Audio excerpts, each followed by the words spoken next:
Hello and welcome to this special edition of Catholic Focus, looking at end-of-life issues. We're here in Edmonton, and looking at end-of-life issues, these issues and questions of legalized euthanasia and assisted suicide are of particular concern to people with disabilities, and in a way also to parents of people with disabilities. And I'm joined now by Jeri and Chuck Marple. They are the parents of Mary. Mary is a 17-year-old who has cerebral palsy. Tell me about Mary. Tell me about what she's like, Jeri. Well, she's a very, very happy kid. You know, like Mary doesn't have any behavioral problems. She can't walk. She can't talk. Okay. She's tube fed.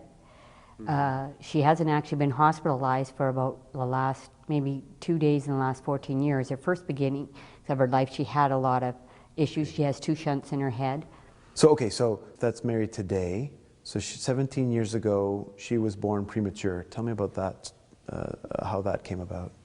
Well, it was Christmas Eve, the 23rd of December. All of a sudden, I had gotten all these things done at home with for the kids and all that.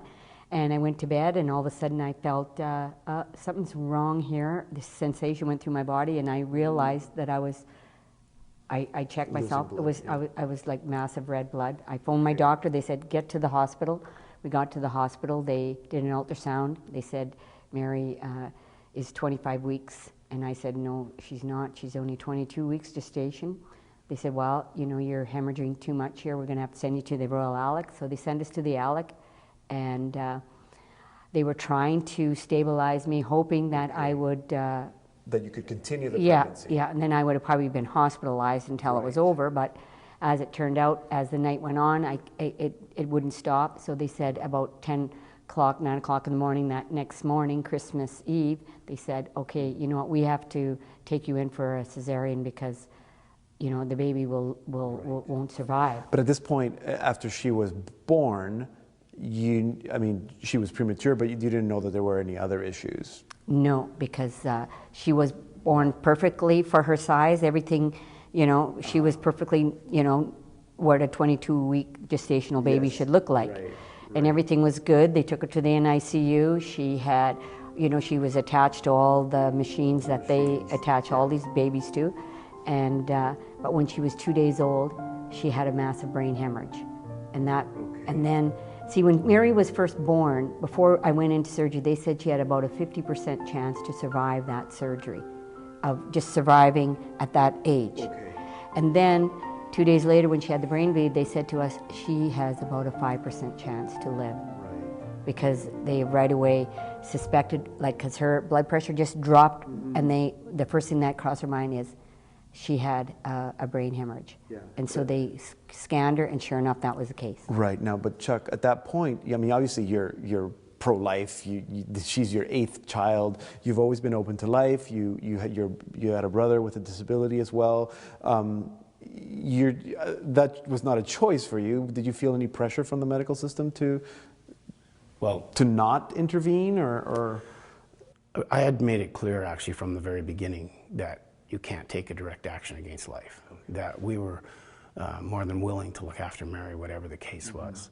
I was told by doctors that, you know, that she was going to have very severe problems after she was born, after the brain bleed. And so they suggested that we just pull all of the tubes and stuff and just let her go naturally. Yes. And I said to them, well, what I would like is that I don't want to, you know, you're beating her heart to keep her alive or things like that. But my goal here is that you do whatever you would do naturally in this NICU. So whatever you do for every other baby in here, you do for Mary. And if Mary lives and she gets out of the hospital one day, she'll be my responsibility, and I'm more than willing to look after her.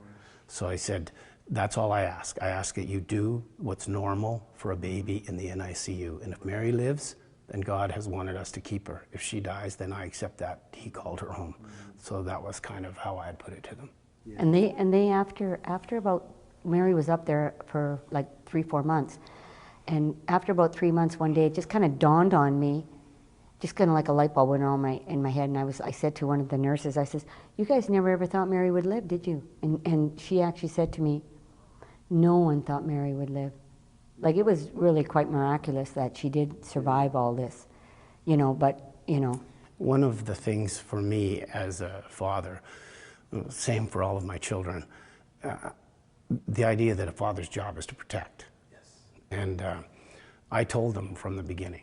I read every chart. I went home and looked up stuff on the internet. I wanted to know what was going on. I wanted to know everything I could. I spent as many hours with Mary as I could. I said the rosary with her every day. I prayed with her. We had a little shrine on her thing. We brought the kids when we could. You know, as soon as I could hold her, which was about a month of age, I held her. They told me I couldn't hold her very long, that she would get cold, and then they kept taking her temperature, and as I was holding her on my chest, she kept getting warmer. Yeah. And because it was just, so those things were, she knew right from the moment that she was loved, and I think that's why she lived. I really honestly do. In fact, her pediatrician has told us a number of times that, you know, Mary lived because she was loved. Yeah. You told me earlier that she can't walk. No. She's not verbal. No. She can communicate, she can make noises, and she can call you in a sense of... Right. Like, she shows frustration by, you know, like her own little screaming voice, you know? Yes. And, you know, like if she does, like if she gets agitated, if you're agitated, yes. She senses those things. Yes. Has she had to have surgeries or any other medical interventions in the last 17 years? Well, when she was 3, because Mary had a shunt put in her head because of the massive brain bleed, when she was like 4 months old, she had I won't get into all that medical detail, but because just that a shunt actually drains the cerebral spinal fluid. Because of the bleed, it was all of the normal things that would do that. Well, because her natural system didn't work anymore. Her ventricle system wasn't functioning because of the bleed, right? So the cerebral spinal fluid replaces itself 3 times a day in the human body. But it also has to be drained out because it's reproducing all the time. Well, with Mary, it was plugged. It couldn't drain. So her head would have exploded if they couldn't have done something. Right. So at first they put in what they call a McCombs reservoir. It was a little thing they had to take blood out each day. But is that something that they had to do just that one time, or is that something they had to do several times? Well, they had to, just quickly, they had to do that with the McCombs reservoir till she was about 5 pounds. Then they put in the shunt. Okay, I see. See, then the shunt lasted. The shunt lasted for I think a year the first time, and then they replaced it. And then she went through a phase where, like, every 6 weeks or so, the shunt would start to go. And then they decided to do an operation called ventriculoscopy, where they were trying to. They thought there was some blockage between the ventricles in her brain, because there's 4 different ventricles in the brain, without getting too technical. Anyway, they tried to do this surgery, clear that up, and they ended up, it was because of the way her brain bleed was, it was bent, and it went, when they put that thing into the probe, unplug it ended up hitting her brainstem. And then she ended up with infections for that year she had 13 surgeries. Yeah. Okay, so have you had moments where you think that, I mean, it's obviously she's loved, she's happy. Have you had times when you clearly know that she's suffering and that you would want her to stop suffering? Well, that year, I call it the year from hell, because we were in the hospital. How old was she? She was 3. Okay. And she was still little, because she like, when she even came home, she was only 4 pounds, 15 ounces. You know, she was always tiny. She's still tiny. She hasn't grown. She's about 75 pounds, 4 feet. Yes. She won't grow anymore.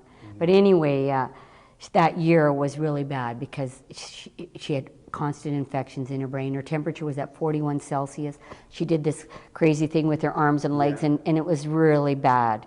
It was really hard to see her suffer through that. And I used to pray, you know, I used to pray, Lord, just take her home, because it was so hard for me to watch her suffer. It was, you know, but at the same time, you know, when they finally, you know, got it under control, I mean, you know, and Mary but she was a fighter. She would fight through things that, like, even her doctors were shocked, the things that she survived, you know. Yeah. For some reason, God wanted her here, you know. Absolutely. Now, but, and if I could just add a little bit to that, because my point of view is a little bit different. I always prayed to the Lord, look, Lord, if this is what you want, just give me your grace, your strength, and I'll do whatever you ask. And I didn't hardly sleep for that whole time. Like, I was working full time, and I was staying at the hospital at night, and Jeri would go during the day, and I'd come home and do my job, and then I'd go back at night, and I'd stay overnight until Mary was, and she would be awake most of the time because she was posturing and all that. And I don't really know. I only know that the Lord carried me for that whole time, because I should have got sick. I didn't hardly sleep. I would only sleep when she slept, and I would just, and somehow I just didn't, it was really. Well, is it easy for you to understand parents who maybe are not of faith or who do not have that attitude that is pro-life in moments of stress or grief, that they would, if they were given that option to end it, that they would want that? I can see that they may, because they wouldn't understand the gift that comes in faith. Mm-hmm. Like, I personally couldn't do it. I couldn't even think about it. No, I mean, I couldn't take a life. I think that was ingrained with me. Yeah, like I could have, 10 children in my family. Even though, you know, like I didn't like to see Mary suffer, I would have never have said to her doctor, like, give her something to, right, to end it. Yeah, you know. Even though you would have want the suffering to end, but not. I mean, at that point, it was just hard as a mother to watch her go through that, right? But at the same time, you know, and I think I was stressed myself, right? Yeah, of course. You know, but like I said, she went over it, got over it. To your point, though, I think it would be very difficult for someone. It amazes me how some people don't have faith and yet would struggle through and go on with that. Not that I'm giving them excuse, it's just that it gives you a reason for everything with faith. Without it, I could see where people, and that's one of the scary things about this, is because to me, with faith, it's easy to just move ahead and to say yes, and we'll accept this and we'll go with it. But without faith, what do you do after the decision's made and then you start to remorse? What do you do when you say, oh, gee, did I really make the right decision? Death is more final than I thought. Yeah, well, yeah, you can't change your mind. See, these are the things that they don't ask. Yeah. Have you heard people, I'm sure you have, because most parents with children with disabilities make comments, passing comments about, you know, that poor child or anything like that? Well, like one day when my son and I were walking home from Mass one morning and we had taken Mary, and there was a couple guys at the bus stop as we walked by, and this man made this comment to his friend, you know, oh, if I had a child like that, I'd get rid of her. And then Luke says, did you hear that, Mom? And I says, yeah.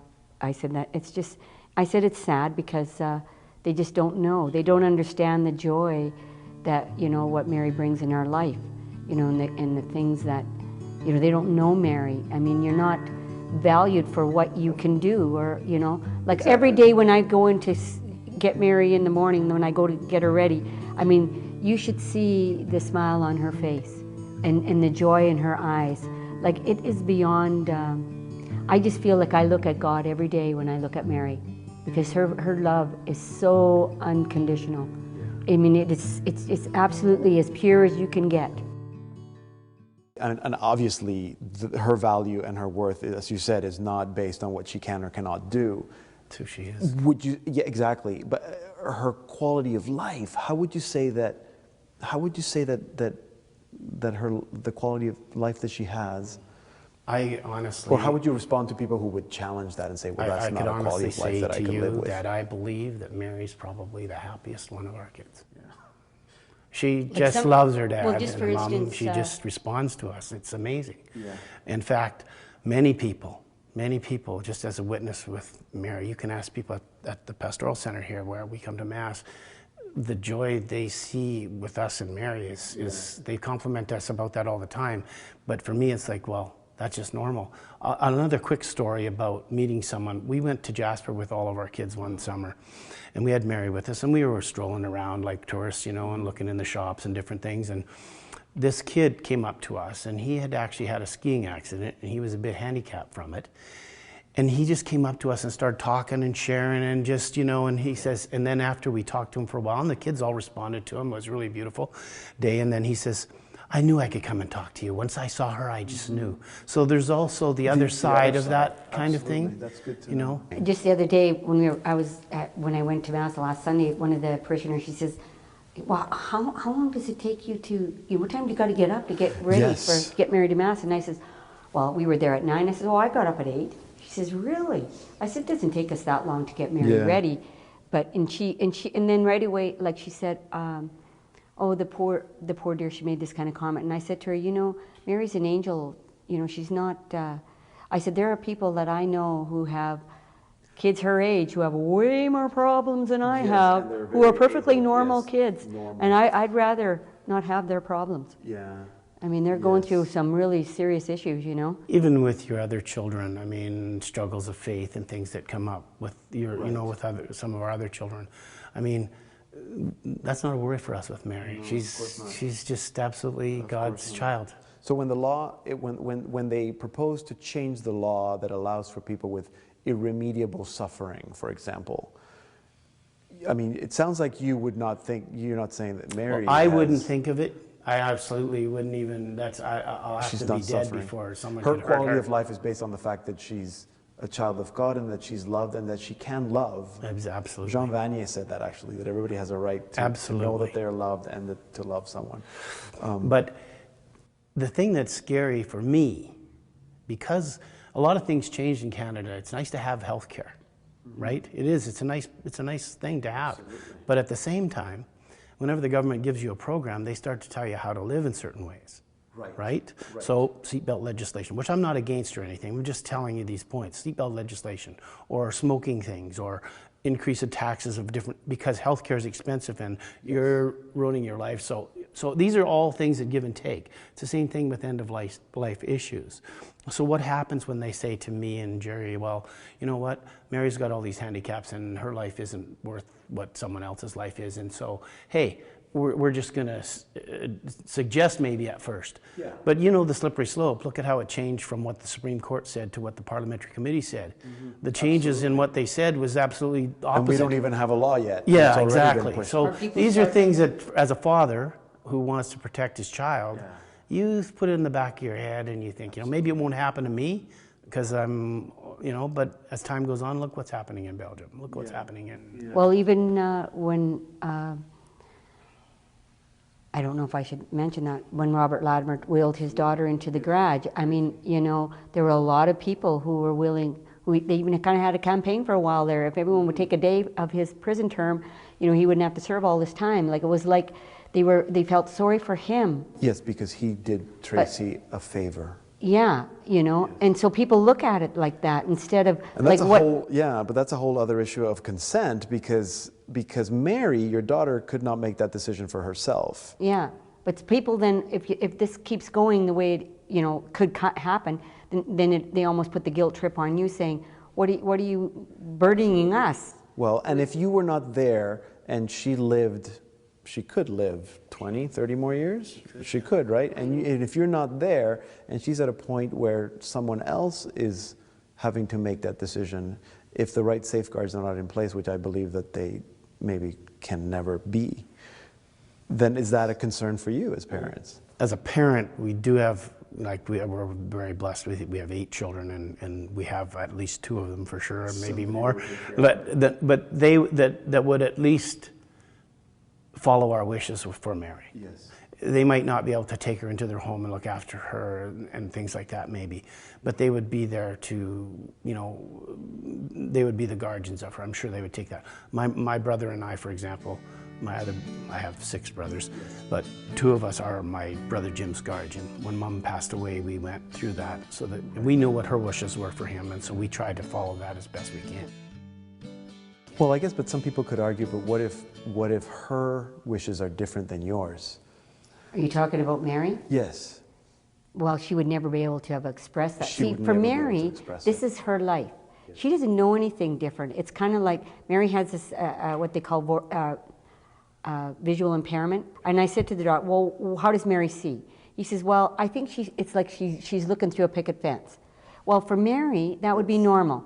She wouldn't know anything different. So her life is this life. She doesn't look at our other kids and you know, and so and she's very happy and content. So the thing about that question, though, that's important, I think, is that all of us, everyone can go through moments of depression or feel that this calls to end life is the better route and stuff. And to me, that's a failure of us. That's a failure. That would be a failure for me as a father if my child felt that way. Yes.